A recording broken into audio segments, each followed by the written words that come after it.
Good Sunday morning, everyone, and welcome.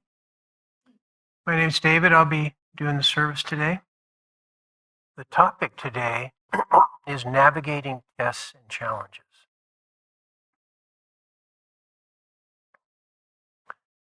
And to start with, I wanted to read a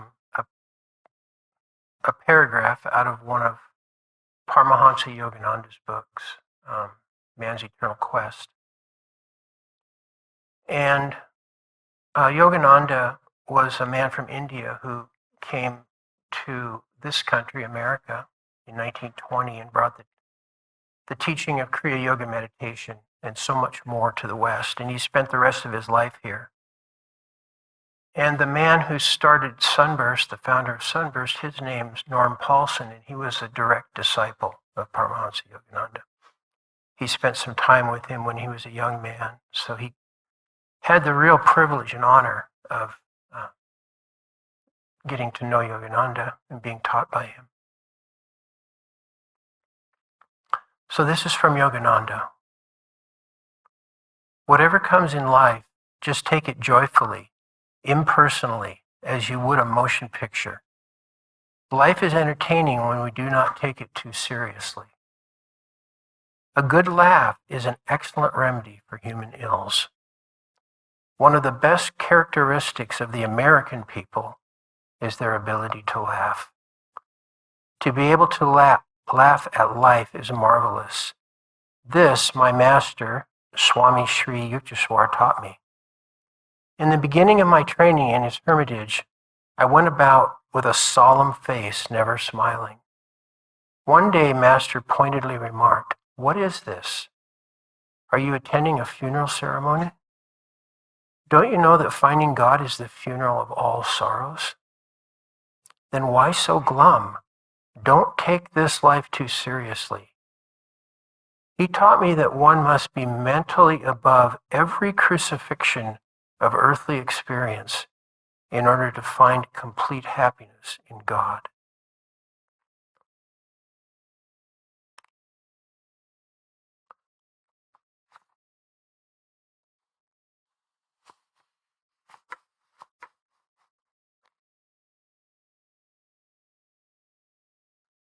I want to just start off by saying that Yogananda also was a man of great compassion, and he saw the suffering that people went through when he was here on earth.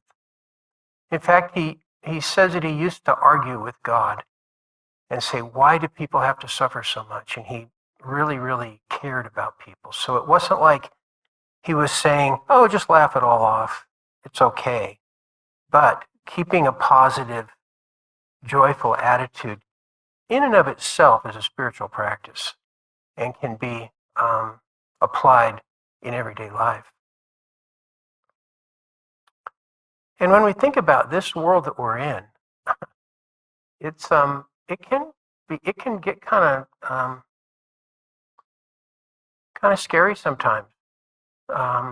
We can be overcome by the fact that, well, the one fact is that in the end we die.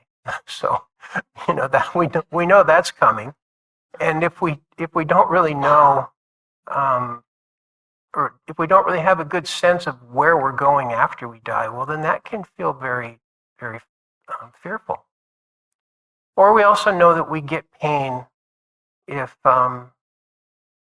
if we break a bone or whatever might happen. This world in itself can be kind of scary and can make it hard to remember to always be positive and always be joyful and to not take things too seriously. But those who have come here with their, I'll just call it divine illumination intact, and those who are working on towards that goal, you reach a point, and these men and women who have come here, who have been divinely gifted, let's say, from an early age, they really had the ability to take things in stride when they happened in life and to not be overcome by the fear of, well, what's going to happen next? Many years ago, somebody was telling me about the book, The Course of Miracles, and maybe some of you are familiar with that, maybe you've read it. I've never read it at all, and they told me a few things, and the one thing that I remembered that I always really liked was that in life, in our thoughts and in our words and in our reactions to things, we're always coming from either love or fear. Those are the foundation blocks of how we're approaching life. And so one of the big challenges here in this world, where fear can overcome us because of just the nature of this environment, is to try to remember love. And I think we've all heard before that love is just another word for God. And so to remember love is to remember the very essence of who we are. And to know that where we have come from and what we have brought to this planet is a true gift. And every time we remember love and we come from a place of love rather than a place of fear, we are coming from our true nature. To come from fear is really more ego-based, because, navigating tests and challenges, we see so many of the tests and challenges in our lives from the perspective where we are as things that bring up fear. But if we could see them, if we could flip the script and see what these tests and challenges look like from that place where we've come from. Norm used to call that place the land that is nowhere, which I always liked. And Walt Whitman refers to it as the future land. And I have a quote from him, from his poem, As in a Swoon, by Walt Whitman. Another sun ineffable full dazzles me, and all the orbs I knew, and brighter unknown orbs, one instant of the future land, heaven's land. So he's talking about this land, which he's calling a future land, but it's also the present land of where we're really connected to. And sometimes in these Sunday meditations, people will talk about people who have had near-death experiences. And I really like to take deep dives on that on YouTube sometimes. But recently, I found a guy, his name is Christian Sundberg, and maybe some of you have heard of him. And he hasn't necessarily had a near-death experience, but he has pre-birth memories. And I'm not going to tell everything that this guy talks about, but I can only say that it's very inspiring to me. And if you are interested in looking him up, I think maybe you would find it that way too. But he starts off by talking about the thing that really impressed him the most in his very, very earliest memory, before he was ever an incarnated soul on the earth. He was just a spirit in the land that is nowhere, in the future land, the heaven land. And he was existing there. And he said, in that place, when you encounter someone, there's no language. You just automatically exchange energy, and you can feel and know and communicate with each other on such a deeper level, because you're feeling everything that soul is expressing, not just with words. I mean, our words here are as good as we can do, but there's so much more to each one of us and so much more that we each feel and are putting out that we kind of miss a lot of times. So he said, and this was so long ago, he said, I encountered a soul who had qualities I had never encountered before. I had never experienced before. This soul just was expressing so much depth and joy, and Christian, in this life he's Christian. He was like, he asked this being, what happened? How did you get this way? How did you become so incredible? And so this soul explained without words to Christian that they had been through a number of incarnations in the physical realm. They had taken physical form. And this was the result of it. They had become magnificent, more magnificent than anyone Christian had ever encountered in all of his experience up to that point. And so right away, Christian said, I want that. I want to go there. I want to do that. He was just like, he was just on a path to do that because he could see, his soul could see there was a great value to coming to earth, to coming to a physical incarnation and encountering the things that we encounter here and what they do to you as a soul being, the positive things that they do.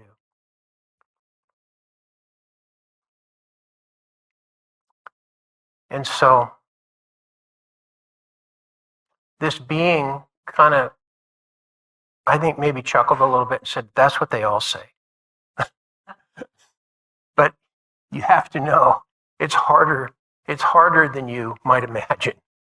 And he said, I don't care. It's worth it, whatever I have to do to become more like you are, to have those qualities. And so he went, it set him on this journey of coming into the physical.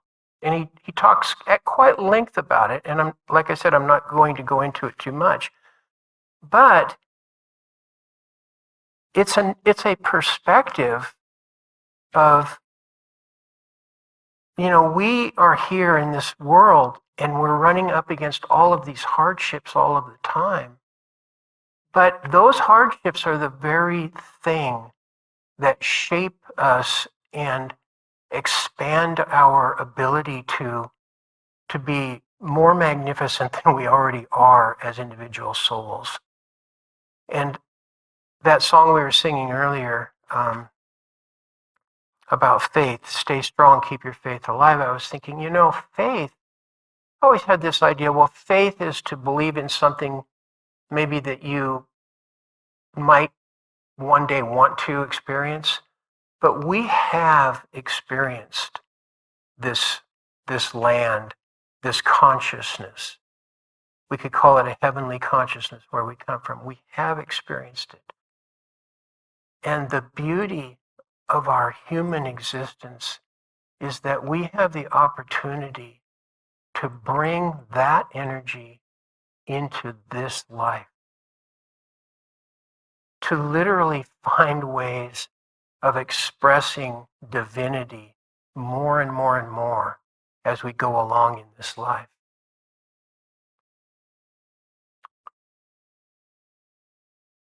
We didn't come here just to suffer. And I think that because this is the other thing Krishna talks about, is that when we come into the physical form, we are veiled, is the word he uses. And I know we've all thought about that in the past. Like as meditators, we know that just beyond the veil of our mind is the experience of divinity. But he said that where we come from is so incredible. And when we come into these lives, we're veiled. And our ability to remember and to experience where we've come from just gets dialed down and down and down and down, deeper and deeper down, to the point where we just don't remember and we feel separate from all of that. And there's a reason for that. Because being completely human is the value of why we are here. To really, really experience being human. And if we had memories too much of that other place, we would just be so homesick. We would not be able to function. And so I find this stuff fascinating. I just think it's fantastic because it puts this whole idea of navigating tests and challenges, it kind of tips it on its side for me. If we can remember in the moment when we're being challenged to respond from a place of love and not of fear, then we are really doing what we're here to do. There's another thing I just wanted to touch on is this idea of forgiveness. And we know the value of forgiveness if we feel like we've been wronged or if we have wronged someone else. There's such a freedom in being able to forgive that another person or being forgiven by someone. If you're a parent, it's almost the forgiveness aspect is more like it's just an acceptance. Your child, this for right or wrong, your child can do almost anything. And it's not like you go through a process of, well, I'm going to forgive them. You accept them for who they are, and you accept what they're doing, and you know that you still love them so much in the depth of your being. And so this is how it is with our divine parents. We don't need to be asking for forgiveness from our divine parents because we have been completely loved the whole time and accepted. And when we return in our consciousness to encounter them again, we will know that. We will know that love again, and we will feel it again. We don't always feel it while we're here, but we can practice on each other. We can accept each other. We can love each other unconditionally. And every one of us is going to fail on certain days at that. But nobody's looking at the failure. We're looking at the wins and looking at the effort to truly see divine spirit in each other.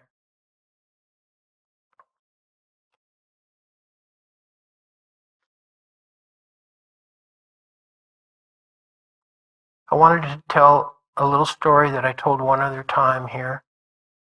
So thank you for your patience if you've heard this before. But and it's not a true story, but it's a story that's good for characterizing. It's about a businessman who flew into Chicago for a business meeting, and he was going to meet his boss in downtown Chicago, and he flew into the airport. And this was a number of years ago when nobody had GPS in their cars. And so he went to the rental car and he got a map of Chicago from the rental car agency and he took off. Started reading the map and taking off. What he didn't know was that the map makers had made maps of Detroit and put the title Chicago on them. So he had an entirely wrong map. And so he was going to his meeting, and the farther he went, the more confused he got. And finally, he had to be at this meeting, and his boss was going to be there, and some clients. And finally, it was getting kind of late, and he called his boss, and his boss goes, "What's going on, man? What's wrong with you?" And he goes, I can't figure out where I am. I've got the map. I even found an address on the right street, but I can't find where you are. And he goes, look, you obviously need some help. Do you see a bookstore nearby? And he goes, well, yeah, there's one down the street here. He goes, well, go in that go in that store and get a book on positive mental attitude. So he's like, I don't know if that's going to help. So he goes in and he's just trying and trying and trying so hard. And he never gets to the meeting. And reading the book about positive mental attitude didn't help at all because he had the wrong map.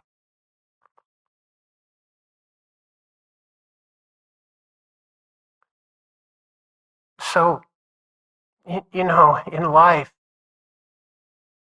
sometimes we try so hard and we don't necessarily always have the right map internally within us that we're trying to follow to achieve the things we want to achieve. And the biggest map of all is the map of this beautiful place where we have come from and where we will return to. And I would say that we are each born with that map installed in us. And that as we put attention on our inner search, that map starts to open up. It starts to light up more and more and more and expand.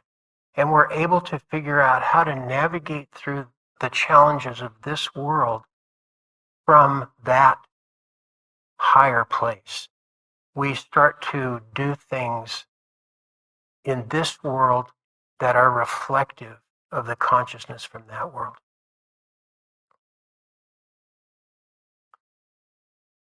And even more than a map, it's like a compass. And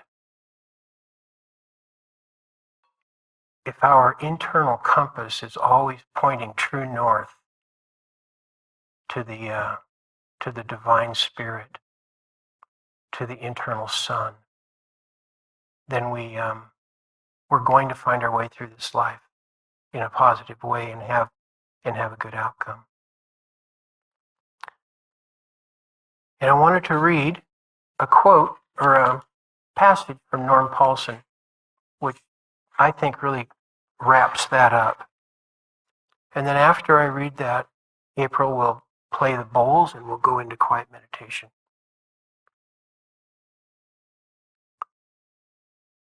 Love is the keelson of the vessel named virtue. We must sail this ship on our journey homeward. Christ is the pole star to navigate by. Right living is the wind in our sails. Desire is the compass, and our willpower is the wheel to stay the course. By attempting to live virtue every day, whether we succeed or not, just by attempting to live it, we plant positive seeds in the field of power around us. The law of cause and effect has no choice but to return these efforts toward us.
I'd like to share a couple more things before we close. I was sitting here and reminded of Viktor Frankl, who I'm sure some of you are aware of his story. During World War II, he was a Jewish man, I think from Austria, and he was in a few different concentration camps for the course of the war. And he wrote a book after that experience. I think it's called Man's Search for Meaning.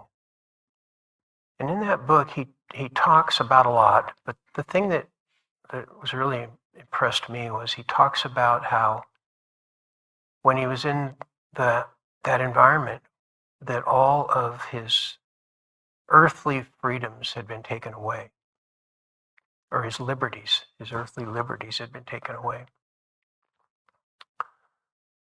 And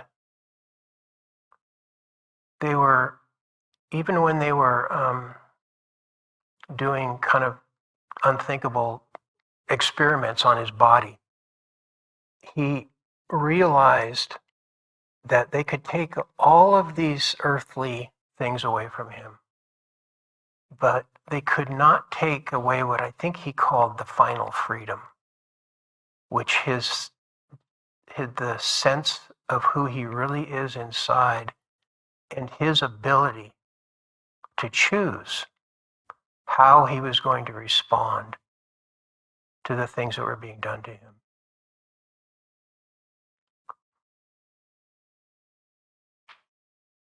The tests, the challenges. That's an extreme example.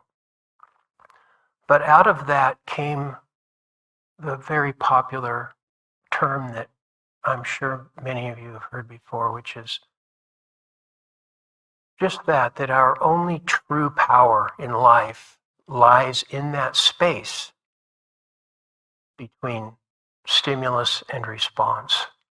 Because life, the world, things are going to come at us, and we can't really control that.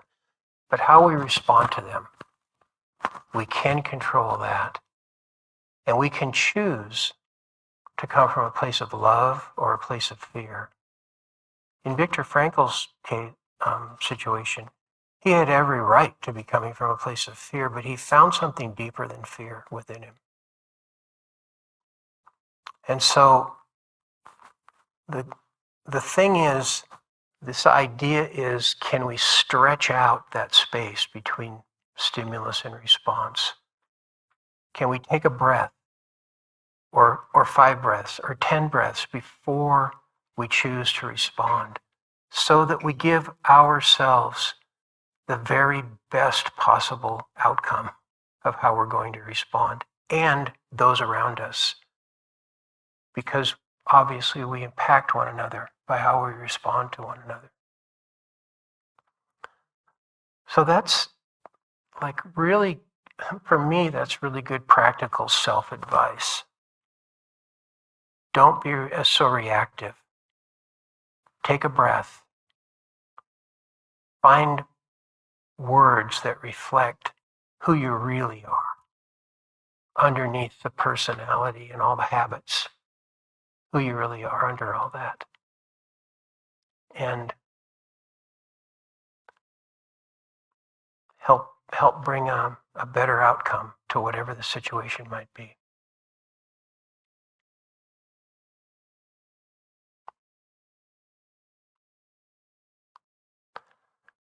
And then I would just like to encourage everyone to take some time every day to sit quietly, whether it's, if you want to call it a reflective time, or if you want to call it meditation. If you have a meditation practice that you use, or if you don't have a practice, to just sit quietly within your own being and allow the consciousness that it has become awareness to us. Allow that to come forth and speak to us. And we may not hear words, but we will get messages. We'll be given guidance that we can become the very best human beings that we can be while we're here. Because it is so important what we're doing here.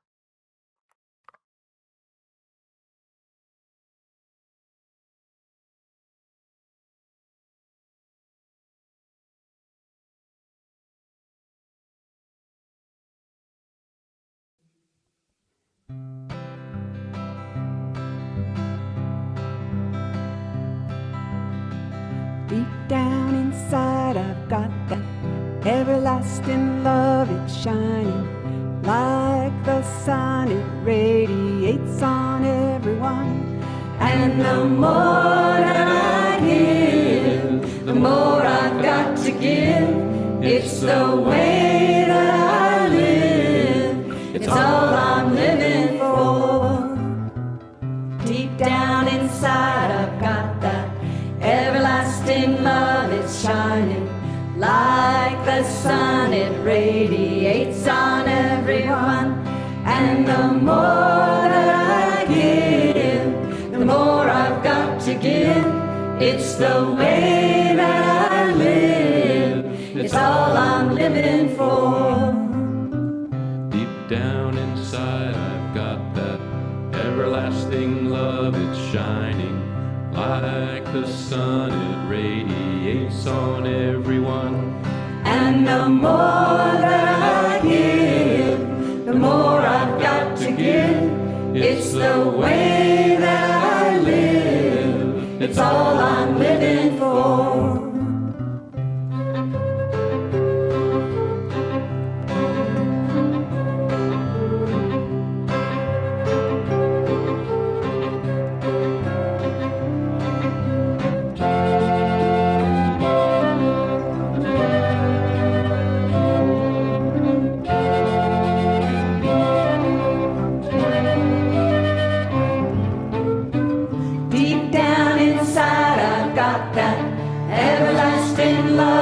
Shining like the sun, it radiates on everyone. And the more that I give, the more I've got to give. It's the way that I live. It's all I'm living for. Yes, the more that I give, the more I've got to give.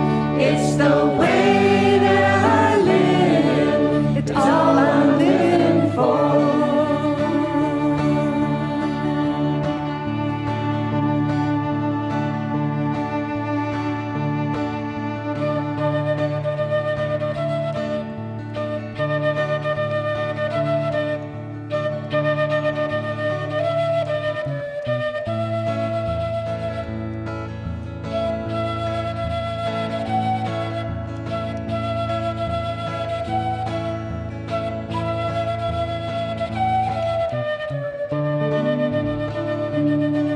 May the grace of God bless man and every woman in this land. Stay strong and keep your faith alive. Whatever comes to meet us, you know the darkness won't defeat us. Stay strong and keep your faith alive. Some say the end is coming, set our souls are running, but I say, stay strong and keep your faith alive. Let's all come together, take care of each other. Stay strong and keep your faith alive. Raise your hand, raise your hand in the air, in the air. Stay strong, keep your faith alive. Take a stand, take a stand. Say a prayer, say a prayer. Stay strong, keep your faith alive. side with hearts open wide. Stay strong and keep your faith alive. Help others find a way. Create heaven here today. Stay strong and keep your faith alive. Raise your hand. Raise your hands. In the air. Stay strong and keep your faith alive. Take a stand. Take a stand. Say a prayer. Say a prayer. Stay strong and keep your faith alive. In times like these we need to remember what is real. Stay strong and keep your faith alive. United in our quest to spread love and happiness. Stay strong and keep your faith alive. Raise your hand. Raise your hands. In the air. In the air. Stay strong and keep your faith alive. Take a stand. Take a stand. Say a prayer. Say a prayer. Stay strong and keep your faith alive. Jai Ram Ram Bolo. Jai Ram Ram Bolo. Jai Ram Ram Bolo. Sita Ram Sita Ram. Jai Ram Ram Bolo. Jai Ram Ram Bolo. Jai Ram Ram Bolo. Sita Ram Sita Ram. Jai Ram Ram Bolo. Jai Ram Ram Bolo. Jai Ram Ram Bolo. Sita Ram Sita Ram. Jai Ram Ram Bolo. Jai Ram Ram Bolo. Jai Ram Ram Bolo. Sita Ram. Raise your hand. Raise your hand. In the air. In the air. Stay strong. Keep your faith alive. Lend a hand. Lend a hand. Say a prayer. Say a prayer. Stay strong. Keep your faith alive. Stay strong and keep your faith alive.